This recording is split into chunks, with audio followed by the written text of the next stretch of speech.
বাংলাদেশের ফুটবল প্রেমীরা ঠিক এই মুহূর্তে যে সুখবরটা পাওয়ার অপেক্ষায় দিন গুনছে সেটা হলো 10ই জুন ঘরের মাটিতে সিঙ্গাপুরের বিপক্ষে সামিত সোমের মাঠে নামতে কোনো রকমের বাধা নেই। অর্থাৎ 10ই জুন হামজা চৌধুরীর পাশাপাশি বাংলাদেশের জার্সিতে অভিষেক হবে সামিত সোমের। প্রসেস অনেক দূর এগিয়েছে, যেমন জন্ম নিবন্ধন সনদ সামিত সোম পেয়ে গেছেন এবং তিনি অনলাইনে পাসপোর্টের জন্য অ্যাপ্লাই করেছেন। এবার যে ঘটনাটা ঘটলো সেটা হলো যে কানাডাতে টরেন্টোতে বাংলাদেশের যে কনসুলেট অফিস আছে সেখানে গিয়েছিলেন সামিত সোম পাসপোর্টের আনুষ্ঠানিকতা শেষ করতে, সেটি হয়ে গেছে। এখন আশা করা যায় যে এক সপ্তাহের ভিতরে সামিত সোমের হাতে বাংলাদেশি পাসপোর্টটা চলে আসবে। এখন বাংলাদেশের পাসপোর্টটা তার হাতে চলে আসলেই কি সে আসলে সিঙ্গাপুরের বিপক্ষে মাঠে নামতে পারবে? উত্তর হচ্ছে না, তাকে আর একটা প্রক্রিয়া শেষ করতে হবে এবং সেই প্রক্রিয়াটা, ফাইনাল প্রক্রিয়াটা হচ্ছে ফিফার যে প্লেয়ার স্টেটাস কমিটি আছে তাদের কাছ থেকে একটা ছাড়পত্র পেতে হবে যে হ্যাঁ, বাংলাদেশের হয়ে খেলতে সামিতের কোনো অসুবিধা আসলে নেই। বাই দ্য টাইম আর একটা যে প্রক্রিয়া সম্পন্ন হয়ে গেছে, যেটা খুব দ্রুত হয়েছে, খুবই দ্রুত হয়েছে, সেটা হচ্ছে যে কানাডা সকার অ্যাসোসিয়েশন তারা এনওসি দিয়ে দিয়েছে, নো অবজেকশন সার্টিফিকেট সামিতকে দিয়ে দিয়েছে এবং এটা আসলে খুব দ্রুততার সাথে ঘটেছে। এত দ্রুত যে আসলে কানাডা সকার অ্যাসোসিয়েশন এই সার্টিফিকেটটা দিয়ে দেবে এটা আসলে চিন্তা করা হয়নি, কিন্তু সেটা খুব দ্রুত আসলে পাওয়া গেছে এবং বাংলাদেশ ফুটবল ফেডারেশন খুব আন্তরিকভাবে সেই চেষ্টাটা করেছিল।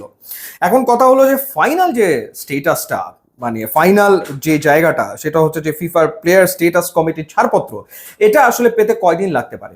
ইন্টারেস্টিং ব্যাপার হচ্ছে এটা পেতে 3 দিনও লাগতে পারে, মানে 3 দিনের ভিতরে বিষয়টা হয়ে যেতে পারে। 3 দিনের ভিতরে ফিফা অ্যাপ্রুভাল দিয়ে দিতে পারে, খেলতে কোনো সমস্যা নাই। আবার এটা পেতে সময়ও লাগতে পারে এবং সেই ক্ষেত্রে এমনকি 2 মাস 3 মাসও লাগতে পারে, 3 মাসেরও দরকার হতে পারে। ইনফ্যাক্ট হামজা চৌধুরীর নাকি এই অনুমোদন পেতে, প্লেয়ার স্টেটাস কমিটি ছাড়পত্র পেতে 3 মাস সময় লেগে গিয়েছিল। এখন সামিতের ক্ষেত্রে কি ঘটবে, কতদিন লাগবে, 3 দিন নাকি 3 মাস? এর ভিতরে ঘটনা যেটা, সেটা হচ্ছে যে এএফসির পোর্টালে নিবন্ধন করতে হবে 10 মের ভেতরে যদি জুনের ম্যাচ খেলতে হয়। প্রাথমিক স্কোয়াডকে নিবন্ধন করে ফেলতে হবে। সেই সময়ের ভেতরে যদি না হয় তাহলে 3 জুনের ভেতরে রিপ্লেস করা যাবে, অর্থাৎ 3rd জুনের ভেতরে এটা হতেই হবে। এই ছাড়পত্র তাকে পেতেই হবে। 3rd জুনের ভেতরে সে যদি ছাড়পত্র পেয়ে যায় তাহলে সে সিঙ্গাপুরের বিপক্ষে মাঠে নেমে যেতে পারবে, কোনো অসুবিধা সেই ক্ষেত্রে আর থাকবে না। এখন ইন্টারেস্টিং ব্যাপার হচ্ছে যে বাফুফে এটা করিয়ে ফেলতে পারবে কিনা। 15 মে খুব ইম্পর্টেন্ট, 15 মে প্যারাগুয়েতে ফিফার কংগ্রেস রয়েছে। সো সেই কংগ্রেসে যোগ দেবেন বাংলাদেশ ফুটবল ফেডারেশনের সভাপতি তাবিদ আউয়াল এবং তার মূল এজেন্ডাই এবার হচ্ছে সামিত সোম। অর্থাৎ এই কংগ্রেসে যোগ দিয়ে তিনি আসলে এই বিষয়টাই তিনি আলোচনা করবেন এবং চেষ্টা করবেন যত দ্রুত সম্ভব এই প্লেয়ার স্ট্যাটাস কমিটির ছাড়পত্রটা বের করলেই তো হয়ে গেল। এখন কানাডার হয়ে 2টো ম্যাচ খেলেছেন সামিত সোম, যে কারণে এই স্ট্যাটাস পাওয়া নিয়ে একরকমের সংশয় আসলে রয়েছে এই ছাড়পত্র পাওয়া নিয়ে। কিন্তু সেই 2টা ম্যাচ হচ্ছে ফিফা টায়ার 1-এর স্বীকৃতি পায়নি।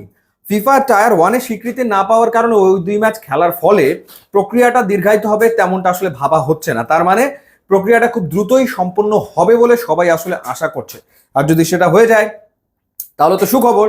তো কিছুটা অনিশ্চয়তা থাকছে, কিন্তু সেই অনিশ্চয়তা আমার কেন যেন মনে হচ্ছে যে কেটে যাবে এবং সামিত সোম আসলে এখন মনে হচ্ছে যে 10ই জুন সিঙ্গাপুরের বিপক্ষে মাঠে নামতে পারবে। So let's hope for the best, দেখা যাক কি হয়। ইউটিউব ইনস্টাগ্রাম লিঙ্ক দেওয়া আছে, আপনারা যোগ দিলে খুবই খুশি হবো। And thanks for watching.